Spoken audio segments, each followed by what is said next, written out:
and help brands tell their story. If you have strong communication skills, a passion for sales, and the drive to succeed, join WESN today. Send your CV to marketing@wsncc.com or WhatsApp 6861662 and start building your future. Hi, I am Emiliana Beechan and I am a mental health and conflict resolution consultant. Welcome to Mind Matters, the show where we explore the intricate world of mental health and the art of conflict resolution. Join us as we hear from mental health professionals, conflict resolution experts, and everyday people who have transformed their lives through understanding and communication. Mind Matters, WESN Content Capital.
WESN.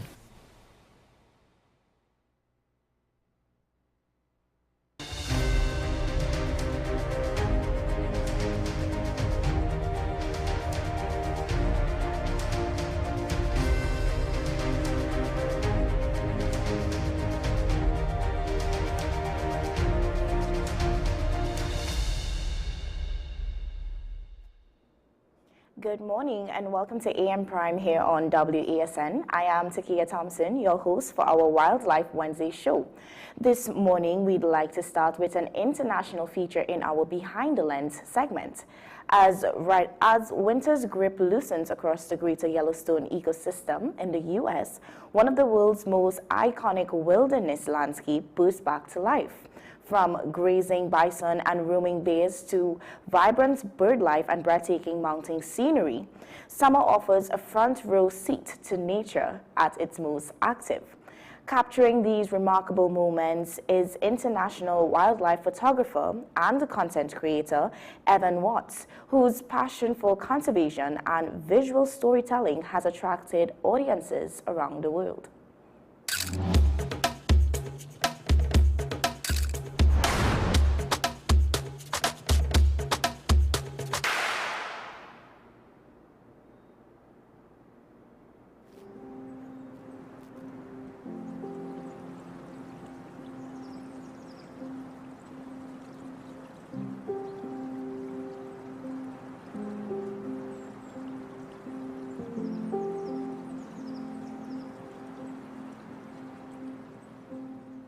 Spring has sprung in the greater Yellowstone ecosystem.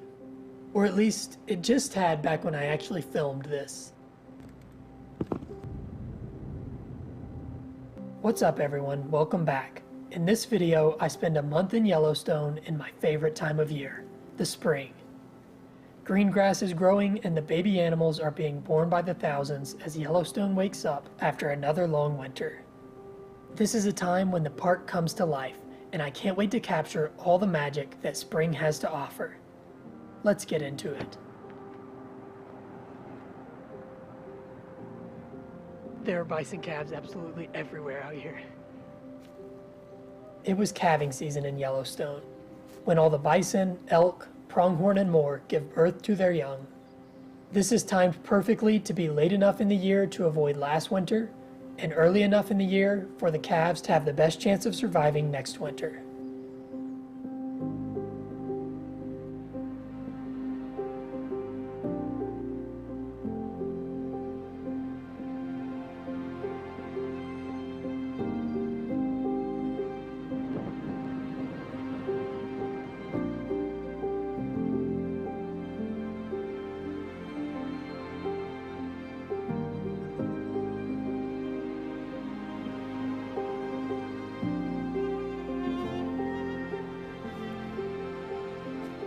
As wind howled overhead, snow and freezing rain moved in, pushing the bison to bed down and me back into the truck.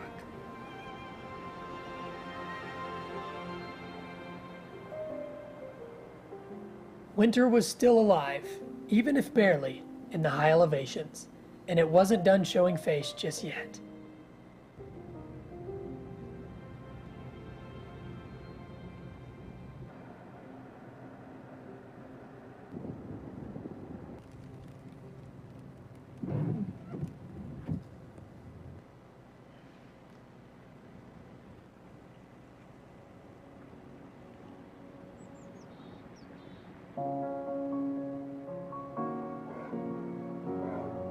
Snow. And no, I don't mean the weather. This is a female grizzly bear named Snow, given that name due to her lighter coat color. And today she was out foraging with our two now subadult cubs.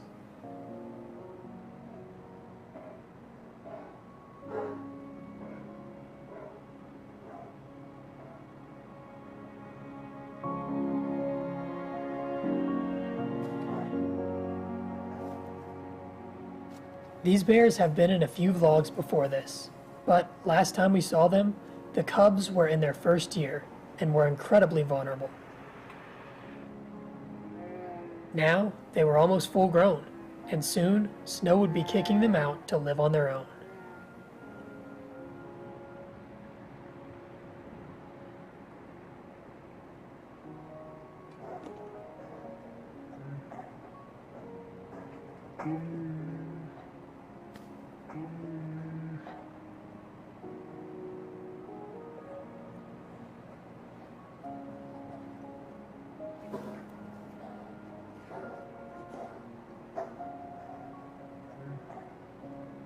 As Snow and her cubs headed into a dense thicket, I spotted what looked like another bear jam forming about a half a mile away. So I quickly hopped in the truck and drove over there, where I found another familiar face.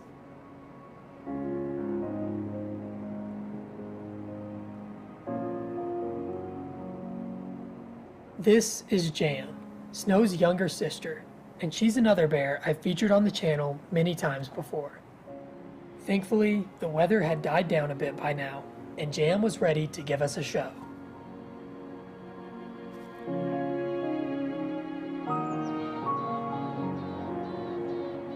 Alright, so this bear is very quickly working its way down the beach away from us, so I'm going to move the truck and see if I can get some better photo angles. Jam worked her way towards my new position, stopping briefly to do a bit of tree rubbing.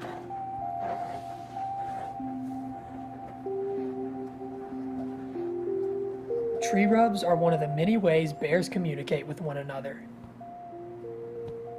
This is her equivalent of posting a Facebook status update. She's letting other bears in the area know she's here, she's using this territory, and when other bears come through, they will be able to tell how long ago she was here based on the strength of her scent. At the same time, she's also gathering status updates from other bears who have also rubbed against this tree this year. Her nose is powerful enough to discern each of their different scents, and she can probably even identify individual bears she's familiar with based on scent.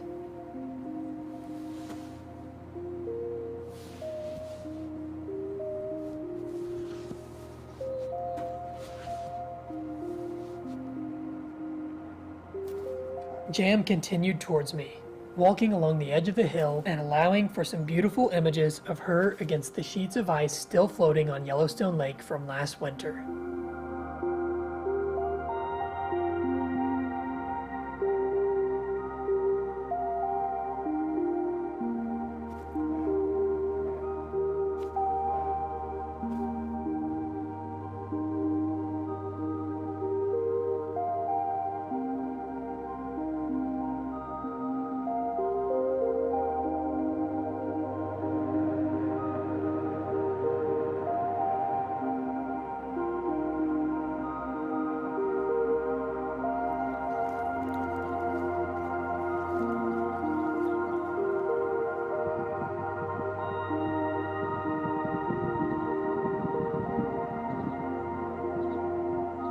Jam went out of view shortly thereafter, so I left the scene and drove north, where something absolutely incredible happened before I had the time to set up and film.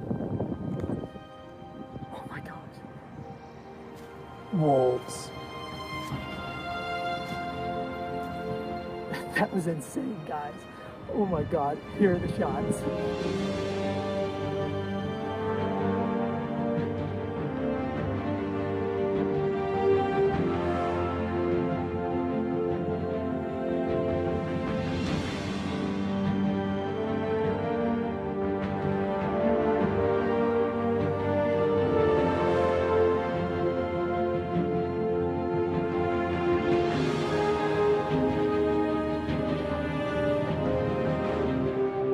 These wolves are from the Wapiti Lake Pack, the same pack that gave me my first wolf sighting ever back in 2020, my best wildlife sighting ever back in 2024, and now this incredible moment with 2 different gray wolves. There's just nothing as special as sharing intimate moments with apex predators up close, and it's something I am very lucky to do in Yellowstone, and I can't wait to eventually do in Africa. When am I going to Africa, you might ask? Well, when I hit 100,000 subscribers, I am going to be randomly selecting someone to go on a free, all expenses paid African safari with me. I've done this twice before already and taken people to Yellowstone and Alaska. The one stipulation, you have to be a subscriber to be entered to win the trip. So, if you haven't already, you know what to do. Hit that subscribe button down below, and who knows, maybe you'll be the lucky person to come along. On the way home, it began to snow again, and I got another fun photo session with a big bull bison out in a beautiful spring blizzard.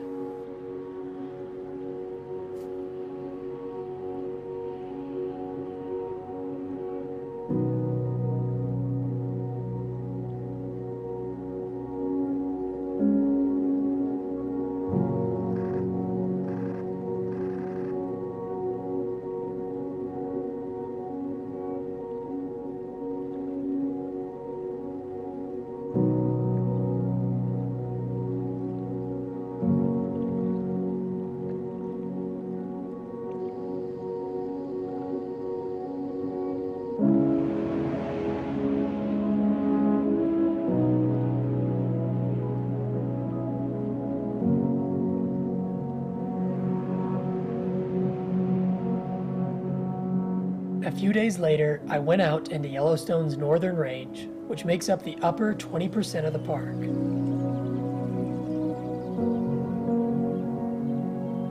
Here, it's about 1,000 feet lower in altitude than where I had been before, and because of that, spring was a little farther along.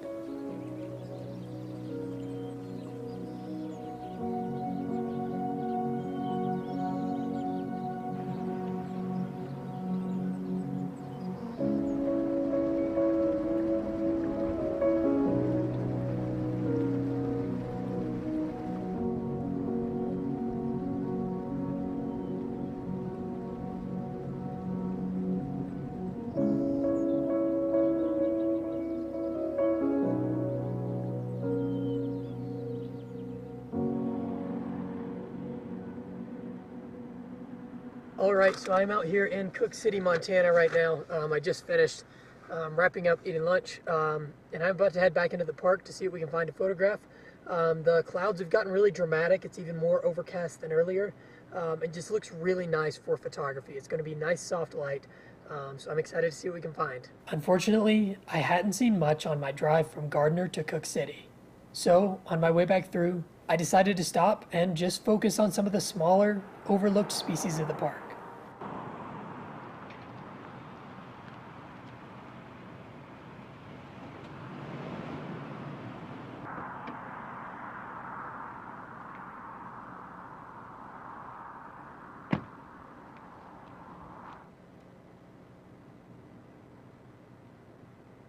So I'm laying down in the grass here. There are Uinta ground squirrels, which are these little prairie dog looking animals. One just ran over there. They're all around me. I'm kind of in like the middle of their home area here of this little colony of ground squirrels. And they're popping in and out of these holes. And as they're doing so, I'm getting really low using this nice green grass here as a foreground and the green grass or sagebrush as a background. blowing out the foreground, blowing out the background, making all of that really soft and blurry, and just getting that standing. I've got one right here. I'm going to take a photo real quick.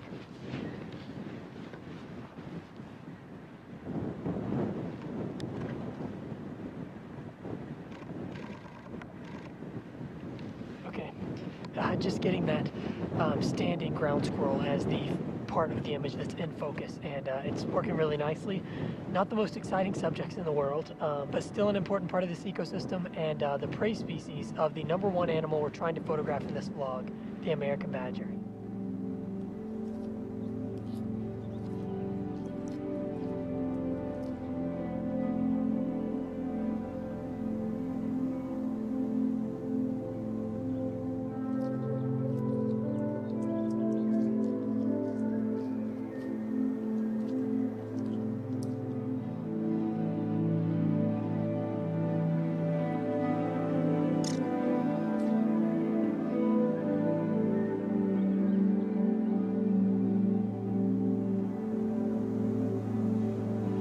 As I photographed the ground squirrels, a visitor came by.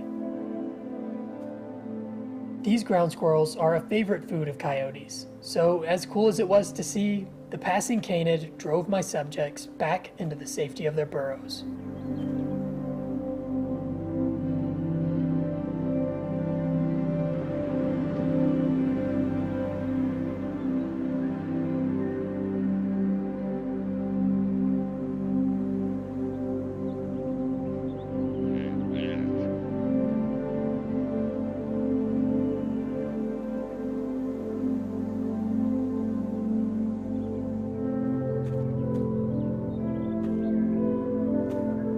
A moment ago, I mentioned that I had a target species for this vlog, that being the American badger. I've photographed badgers a handful of times before, but it's been a few years. So by the end of this vlog, my main goal is to get another good series of badger images to add to my portfolio.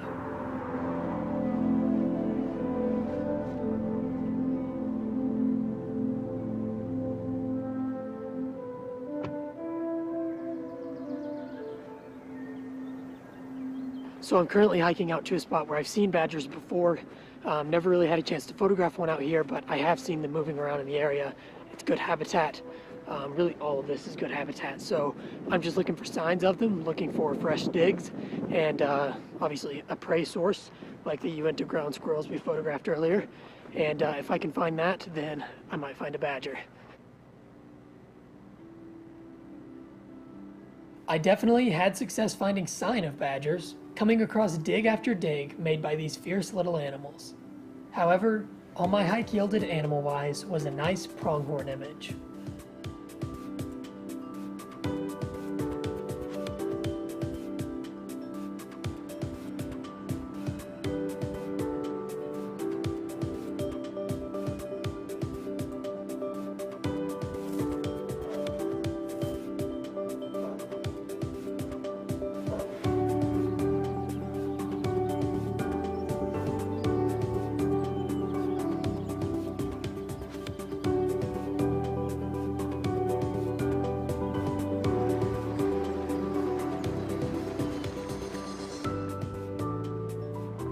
After a full day in the field, I set out at sunset in a totally different area of the northern range, hiking for a landscape photo. Well, my attempt for that photo was a total failure, so instead of showing you the shots, I'll take a moment here to put out a reminder that I am now running Spring in Yellowstone workshops as well as Spring in the Tetons, with my first few coming up this May and June. What you see in this video is exactly what we'll be doing. Going out into the field and spending our days in lush landscapes with abundant wildlife, as I show you the park and teach you wildlife photography in the process. If you'd like to get more details, the workshop webpage is linked at the top of the video description. There you can find dates, pricing, and how to book. These trips have already got some participants on them, and I expect they will fill relatively quickly. So I would act sooner than later if you're interested in joining me. I would love to show you what Yellowstone has to offer in person. Alright, so I am on my way home and the light just freaking popped, guys. It popped through this thunderstorm and it is hitting the mountains and trees in the most beautiful way possible. So I'm turning around now to try to get some quick photos of this because it's going to be very fleeting. It's going to be over in just a few moments.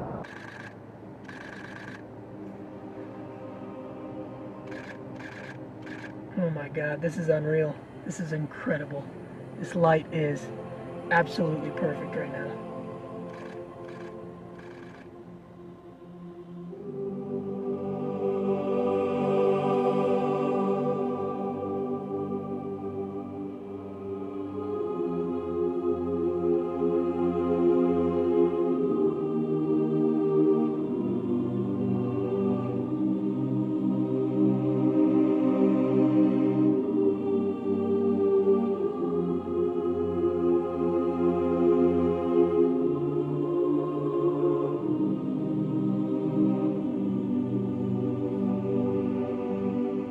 The next day, I was guiding a private tour for Yellowstone Wild, the local tour company I work for through the summer. And my client and I had one of the best field days I had in all of 2025.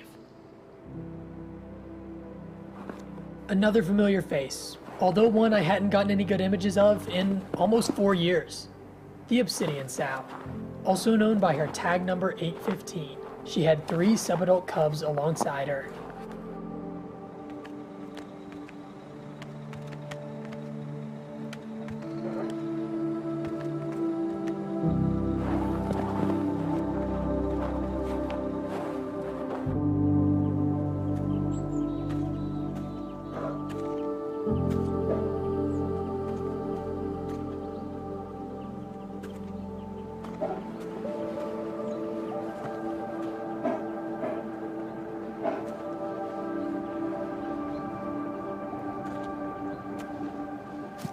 They worked their way through a thermal area and then into the distance and out of view. But they hadn't gone without letting us get at least one incredible photo opportunity.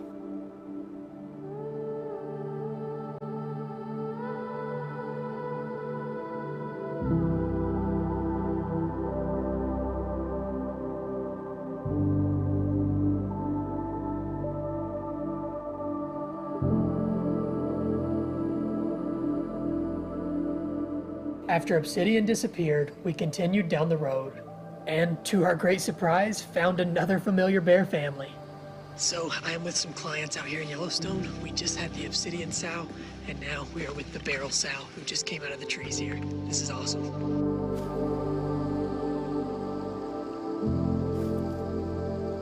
As I said, this is the barrel spring sow. Tagged number 980, she also had subadult cubs with her. The last time I photographed this bear was in 2022, when she lost her cubs of the year to a male bear. Now she had new cubs, and thankfully she had been much more successful in raising them. They were now almost her size.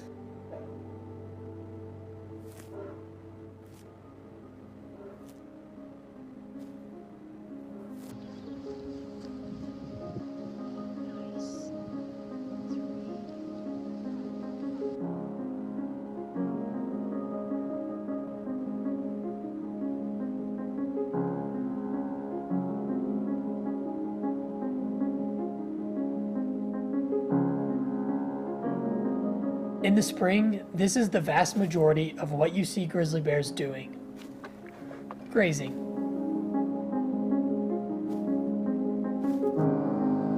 They love the fresh greens that pop up shortly after the snow melts, and until those greens dry up later in the year, you can find bears feeding on them across the park. Like this bear, 40 miles away in the opposite corner of the park, and he was doing the exact same thing, feeding on green grasses. This bear is unique in comparison to the other ones in this video, in that this is a Yellowstone bear I had never met.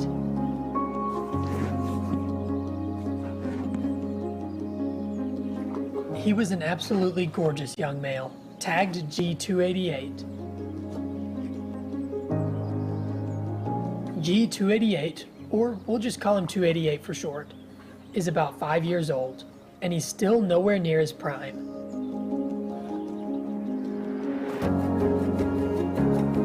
In my opinion, he's the prettiest well-known bear in Yellowstone right now. with that perfect chocolate and caramel coat and that classic disc-shaped grizzly face. And I really can't wait to see the big dominant boar he will become in the coming years.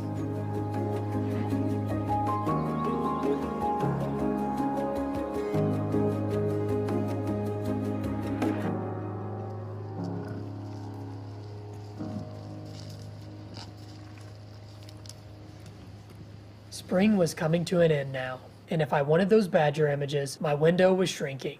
As we get into summer, badgers become nocturnal, and getting images of them is almost impossible.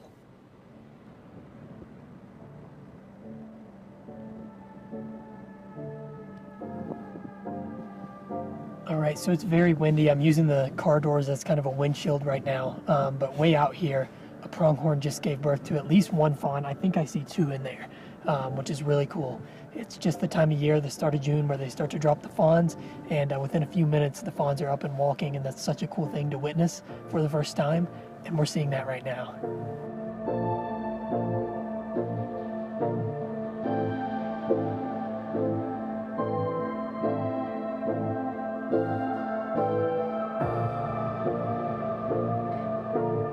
So you can't really make it out from here, but over on that hillside, there's an active badger den that is being used.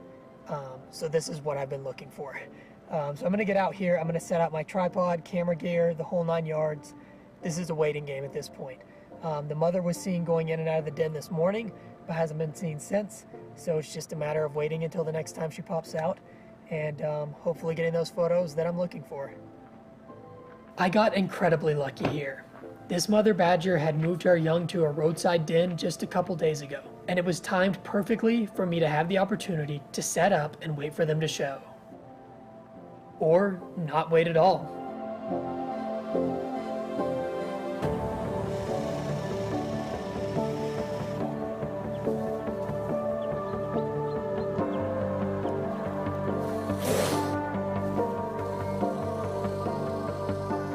They began playing outside the den almost as soon as I got set up.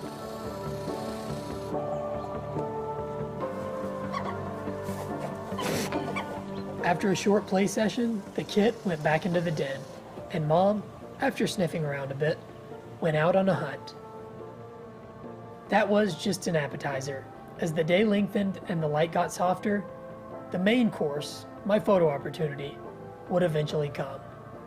After over 3 hours of waiting, the kit finally came back out of the den, curiously looking over at the hill where I stood, and this was the moment I'd been looking for. I finally got some badger photos.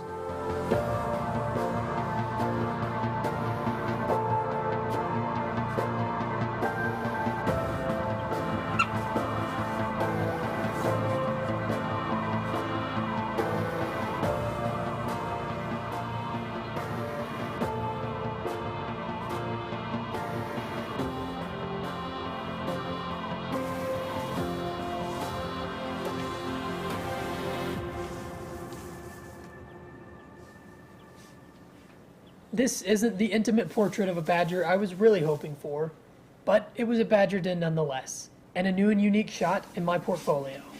So I'll happily take it.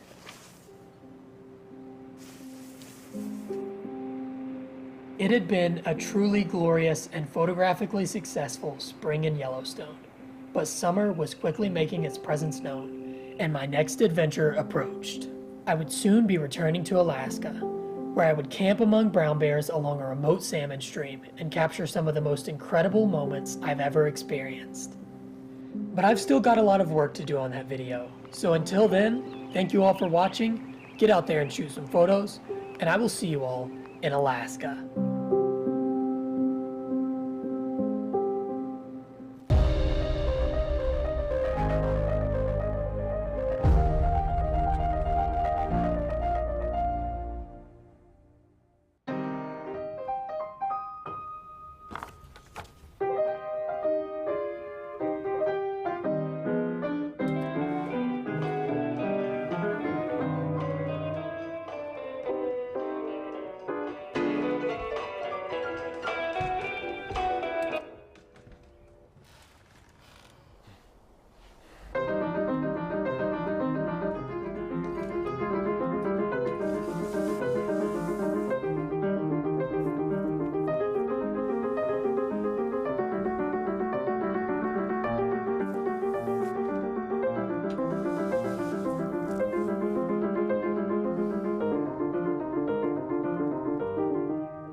if you've gotten to the point where you have the aches and pains and they're on a daily basis, they're not transient anymore, then it's probably gone already a little bit too far, right?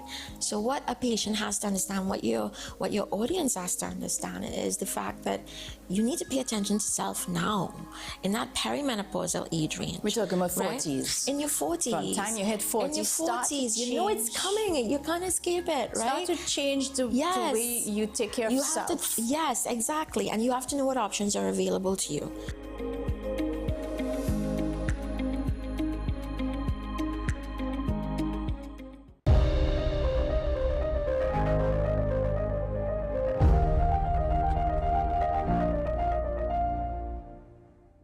Welcome back. Moving ahead with our Wildlife Spotlight segment, every bird has a story. And at Feathered Friends TT, those stories are being rewritten through rescue, rehabilitation, and free flight.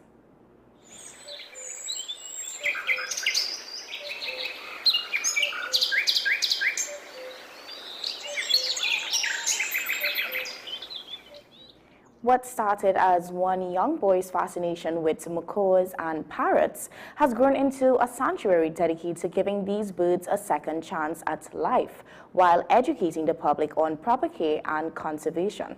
Founder of Feathered Friends TT, Feathered Friends TT, Johan Edwards, joined by Miss Tammy Marie Reed, speaks about his journey, the growing need for bird rehabilitation in Trinidad and Tobago, and why these birds belong in the sky, not behind cages. Take a look at this. Good morning, guys. Good morning. Lovely having you here with us. So tell us about, your love for macaws, and first, how did it get there? And how did that childhood dream evolve from where it was into Feathered Friends TT? No. Okay, so as long as I can remember myself, I always loved animals. But something about a bird stood out to me because of the fact that they could fly. Yeah. So, so I always loved birds. And one story stood out to me as far as I can remember. I can't remember the exact age I was, but I was very, very young. And my uncle had 3 macaws, and he told me he would have given me one, right? But it had a catch. He told me, go ask my dad if I could have it. So when I asked my dad explained that a macaw is a lot of responsibility. So, he would advise that maybe when you get older, you could have one. So they gifted me an orange-winged Amazon parrot instead. But in my mind, I always wanted a macaw. So, a few years later, I was able to rescue a blue and gold macaw called Rio. And actually, that is where the journey all began, from Rio, yeah. So you mentioned Rio. We're just going to get a little bit more information on Rio. Yes. So what role did that bird in particular, play in shaping your journey? Well, Rio was so special because when he came, his wings were clipped and so on. And I told everyone that, you see, this bird, he's going to become a free flight trained macaw. And when you tell somebody a macaw is going to be able to fly and come back to you, everybody was like, no way. So I was known as a crazy bird man for quite a while because I always loved Rio and I would have been with him 24/7. But we built a close bond, right? Wow. And, I worked tirelessly with him, hours of training, and we successfully accomplished free flights. But Rio actually taught me a lot because, we had a lot of trial and error. Yes. And, he actually shaped Feathered Friends today. Wow. Yeah. Now, what inspired you to move from free flight training into rehabilitation and conservation? And also, can you stick in that definition for free flight for persons watching on also? Yes.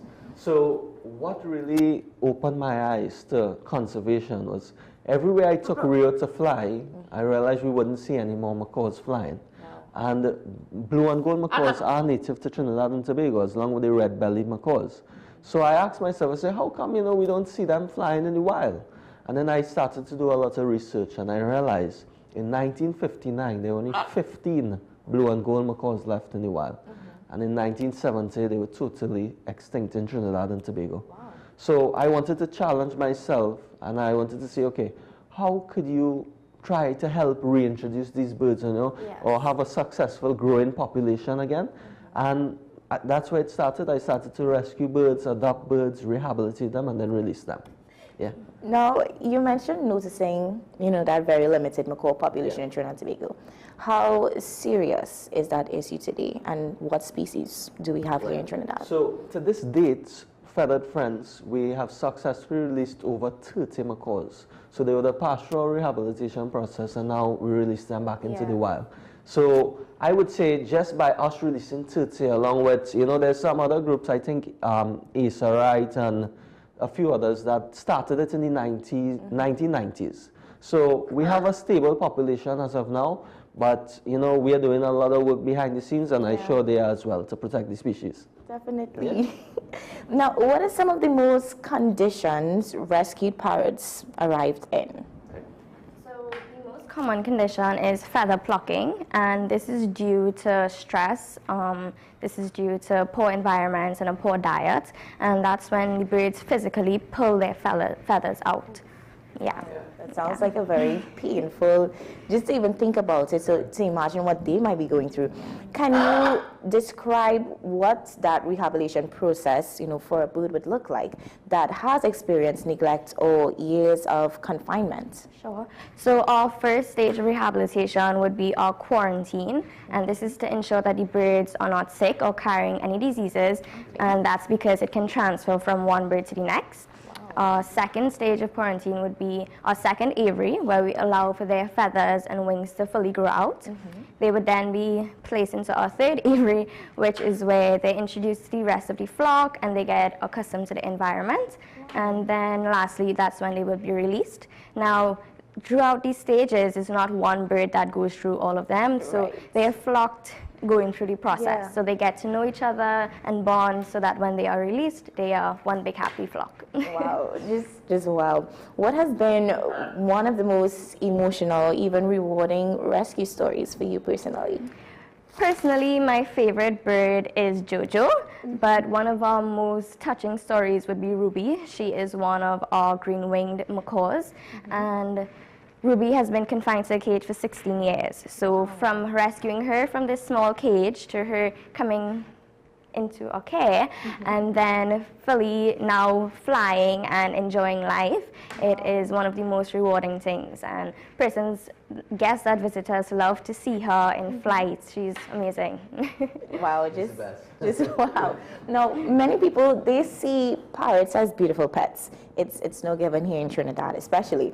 But your sanctuary advocates against keeping them caged. Why was this message so important for you? This message is very important because if you look at, you know, this majestic creature, you would realize that it's very intelligent. And when we just lock them up behind bars, you know, so much is going on in their head. So as Tammy mentioned, when you just cage a bird and it starts plucking its own feathers, that by itself says something is wrong. And a bird has wings for a reason. They were born to fly. So we are not against having them as pets, but they should be flying. And they have the capability of learning how to free fly. Absolutely. Now, Feathered Friends TT official offers educational tours to the public. What can visitors expect from this experience?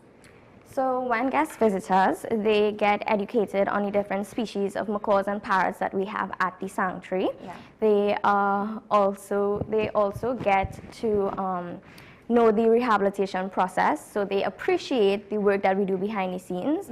And we also have bird interactions where we have monitored feeding, where you get to give them little treats. I'm seeing here in the videos, you know, these children are so, you know, welcome and open to just feeding these birds. It's as if they're not even scared, because sometimes persons might have a scared or a fearful approach because they're bigger than them, right? Usually the kids are more brave than the adults. So they're like, auntie or uncle, I want to feed them, and we love when they do because the birds love them. They're very gentle, and we monitor them so we know that they're safe. Wow, just wow. And how exactly would these tours help promote wildlife awareness and even conservation?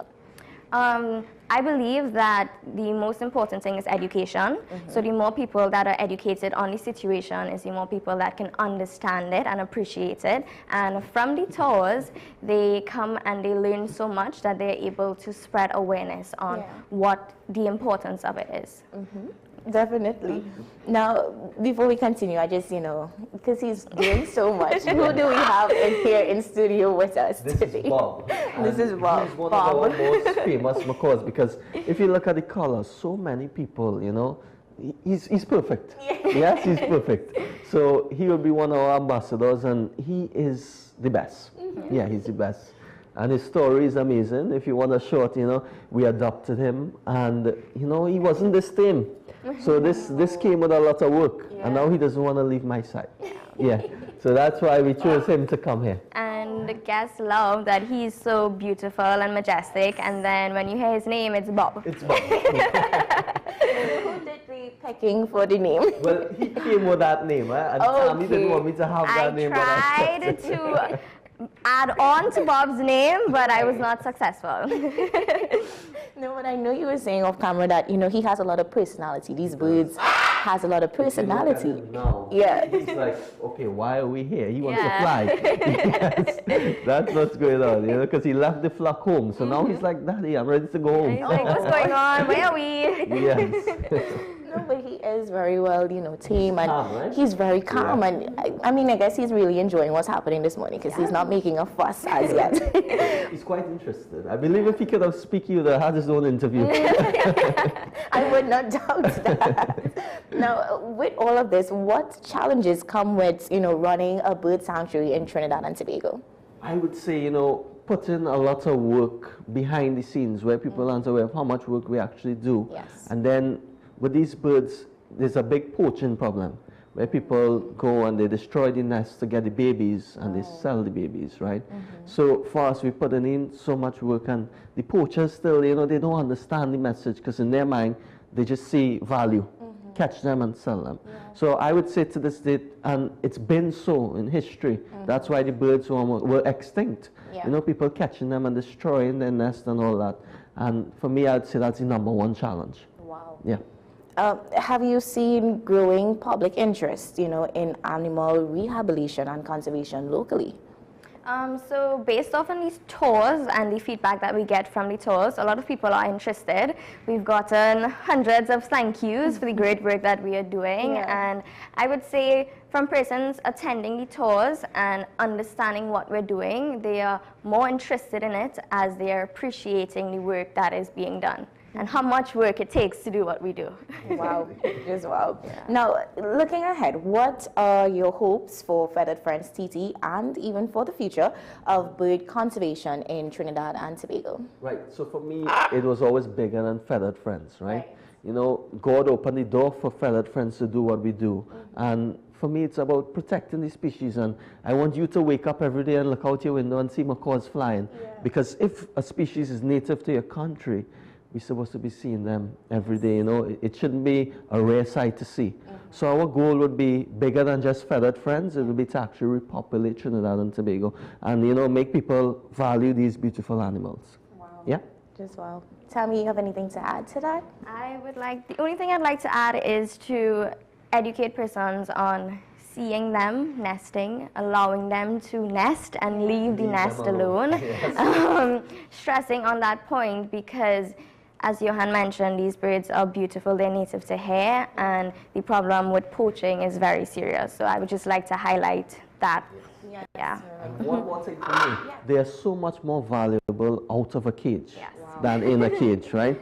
Because they can fly, they look so majestic. When you have them, you could imagine seeing Bob fly, the whole tail feathers open up and all that. Yeah, so I'm just saying, they are much more valuable in their natural habitats. Yeah? Definitely. And now, if someone, looking on, they want to get a tour, they want to be a part of that experience and, come and feed these macaws and parrots, how do we contact you guys? So we do have a website where they can contact us, featheredfriendstt.com, and all the information is on our website. And our contact number is 703-6766. 703-6766 for anyone who's interested in visiting.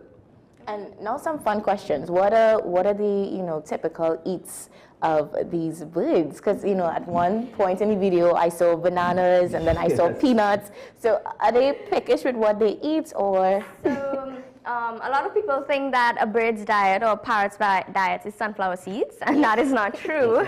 And guests are amazed by what we feed our birds because they get a variety of different nuts. So they're like, they're eating cashews, they're eating almonds, they have walnuts and all these different things, as well as their fruits and vegetables. So when they come and they see sweet peppers and they see bananas and apples, they're like, these birds eat better than us. And I'm like, yeah. They do. They need a balanced diet, yes. Because in the wild, they won't be getting one seed. That is You know, they eat a variety of food.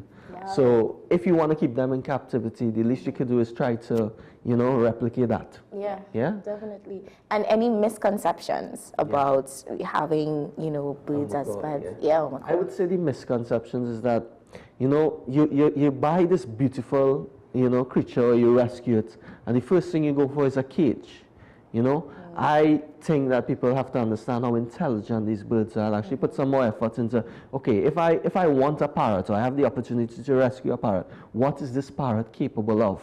Yeah, when they understand that the bird is capable of actually going and fly and coming back to you, I think it changed the whole perspective on a parrot. It does. Yeah, so our goal, one of our biggest goals would be, even if you want to own a parrot, guys, they are capable of being trained to fly and come back to you. Yeah? So let's get them out of cages. Absolutely. And lastly one, because, you know, persons would have parrots at home and they love to talk. Do all parrots talk?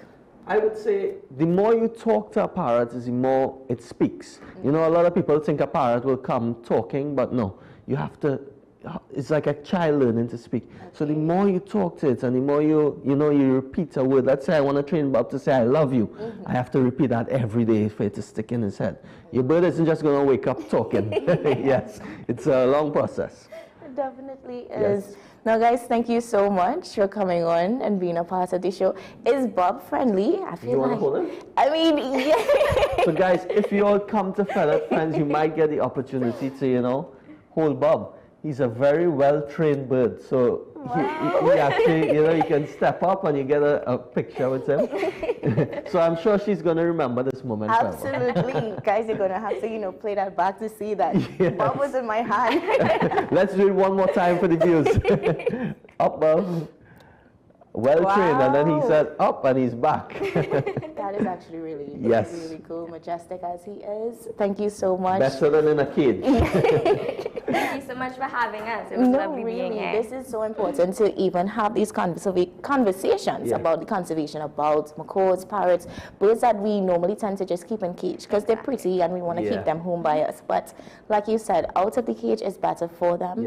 Being able to have them free and let them fly and come back to you. You know, I think that is... With TNT, we should see them flying every day, you know, rather than having them locked up. You know, I think it's so much better for our country even to have these birds free. You know, it's a sight to see. We're blessed to have them. Definitely. Yeah, so we should protect them. And lastly, if any of you have any birds that you do have in cages and you would like to for us to adopt them, we do adoption. As Johan mentioned, you can reach out to us at 703-6766 and let's get them out of those cages and living their best life. Thank you so much, guys, for coming on this morning and being a part of the conversation. Yes. Guys, we are about to take a short break, and when we come back, we have more engaging conversation. So stay with us.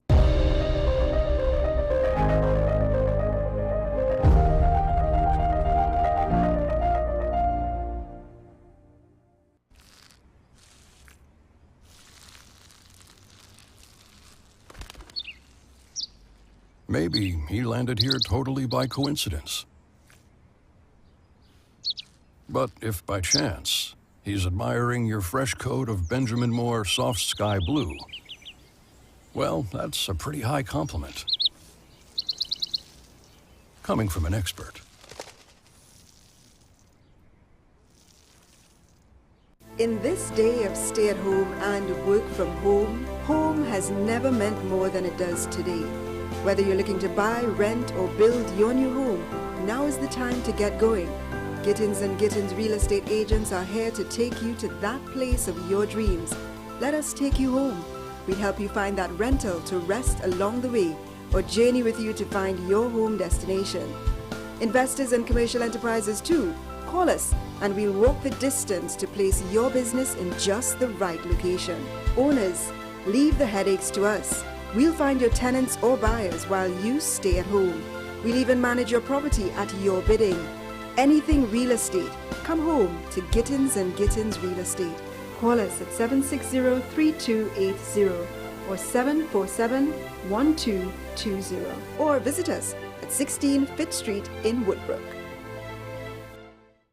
Hi, I am Emiliana Beechan and I am a mental health and conflict resolution consultant. Welcome to Mind Matters, the show where we explore the intricate world of mental health and the art of conflict resolution.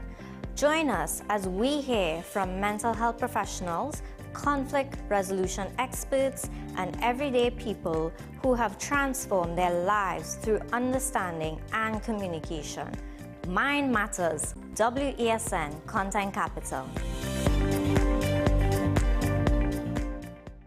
Pastor J, I want to get a tattoo. You really Respond to me. Respond to me how you would respond to me. The first question I'll ask is why?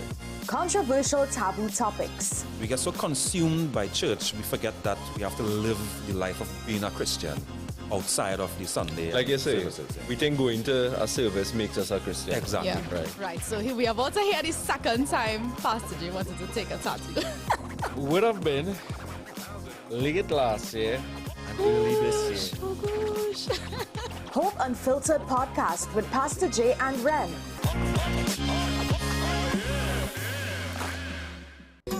Take some time for yourself or spend some time with the family at Sandy Point Village Hotel. Enjoy our various studio and suite apartments, self-contained with their own kitchenettes and Wi-Fi. We also have our famous 100-foot swimming pool and our beachfront restaurant, The Steak and Lobster Grill. And our location in Crown Point puts us near the center of activity from the nylon pool to the local nightlife. Call us and make your reservations at 639-8533, 389-2378 or email us at sandypointvillagehotel@gmail.com. FanZone, your reliable, authentic supplier, has just gotten better. You can now visit our website www.fanzonett.com for your authentic wear and collectibles. The only place where you can use both your Visa debit and credit cards. Visit our website fanzonett.com to make your purchase today. This is 10 Questions. I'm Andy Johnson. The distance from where we should be in the world in going forward on our commitments with climate change. The effects of climate change that cannot be accounted for. It's called loss and damage, and we're seeing loss and damage happening so much more in this decade and the previous decade. The principal term there was this question of the correspondent banking issues. That is why we're trying to build capacity with this country here, Trinidad and Tobago, and other countries in the region. Man is not showing any signs of stopping or even slowing down. More than half of the forest in Trinidad is already gone. All the plants and all the animals and all of the nice clean water and fresh air and everything had to be on this planet for humanity to have a chance. We have small change when it comes to countries that can take decisions, and when they speak, the world listens. The General Assembly is a very democratic forum. And Trinidad and Tobago has the same vote as Canada, in spite of the obvious difference in size.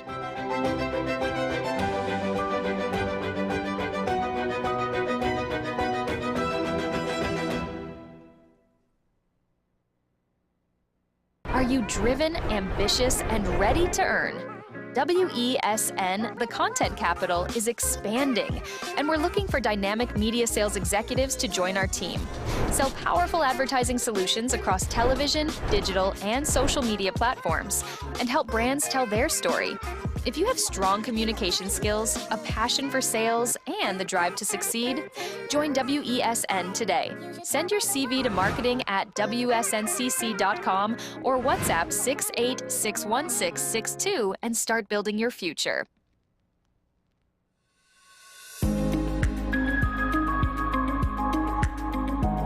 If you've gotten to the point where you have the aches and pains and they're on a daily basis, they're not transient anymore, then it's probably gone already a little bit too far, right?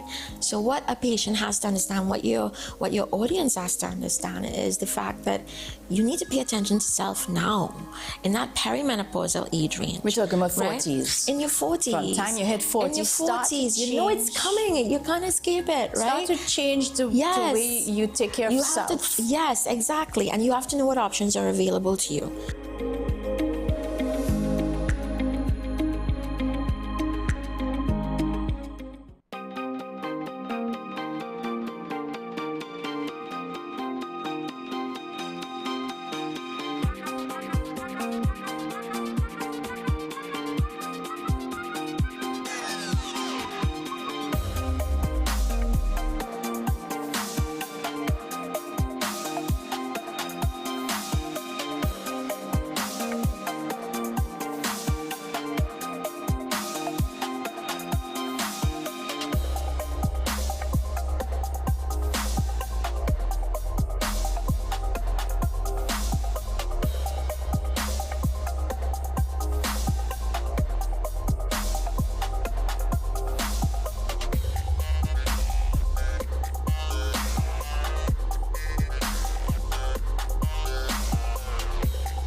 Knowing how to tell authentic is as easy as 1, 2, 3. Find it, match it, search it. Step 1. Find the style number on the tag. Step 2. Match the style number inside the jersey with the number on the tag. Step 3. Search it. A quick Google search of the style number will verify the jersey is authentic when the search results match the jersey being searched. Don't be fooled by counterfeit jerseys. Before you buy, remember to find it, match it, search it.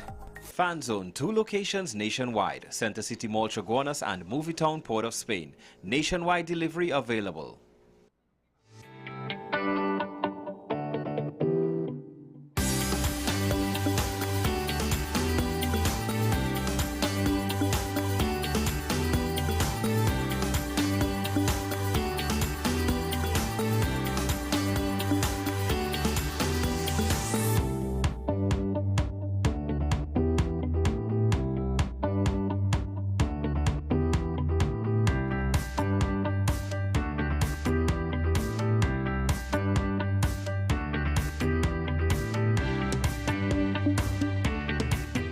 This is Face of Sports, WESN Content Capital. How you felt about the kiss on the lips? That's the business. I'm nothing to do with that. I find that was distasteful. The national senior team, whether you like it or not, that is the model for all other teams to follow. I'm assuming that the regional requirement may be a much stricter requirement. This is not about Pro League and Super League. This is a league run by the Normalization Committee that I'm responsible for. Nobody expected FIFA to fund this arrangement. If we don't get a professional attitude towards this, we are doomed for failure. You break the balance, trip the leg, control the body. They ain't gonna stand put forever. Why you want the Chiefs to lose so? Why you want the Chiefs to lose so? They already have 2. Lamar don't Why? have. You're jealous because you know the Chiefs getting closer to the Patriots. Let's go to the last part. No, of the no. Let's go to the last part.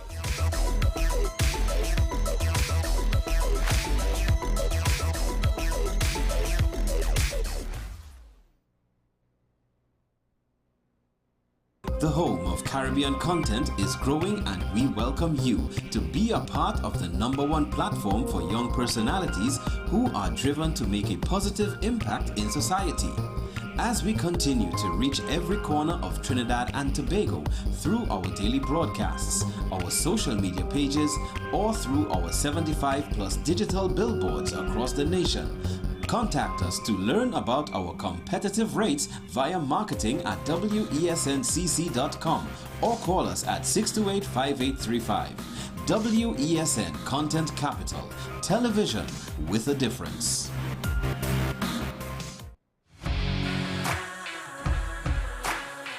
Every day, we communicate through stories.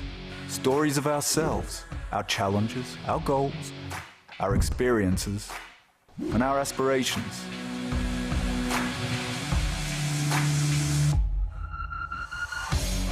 Storytelling is an art that we have mastered. WESN Film Studios comprises a collaborative team of experts with extensive industry experience locally, regionally, and internationally.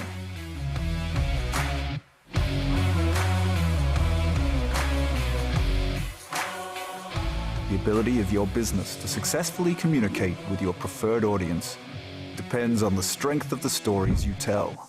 Your vision should be communicated in a high-quality, professional, and creative way.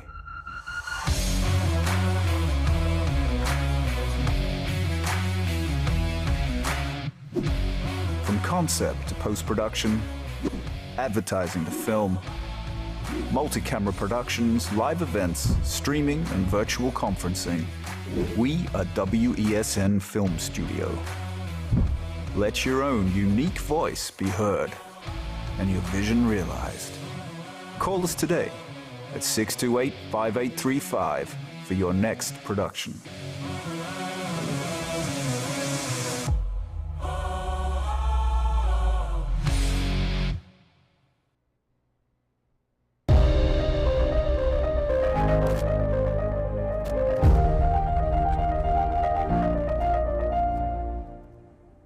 Welcome back. As we move ahead to our environmental changes segment, Trinidad and Tobago's coastlines continue to face the growing challenge of sargassum seaweed, with last year recording one of the largest influxes ever seen locally. The thick brown mats have affected fishing communities, tourism, beaches, and even marine life, including turtles nesting during the current nesting season.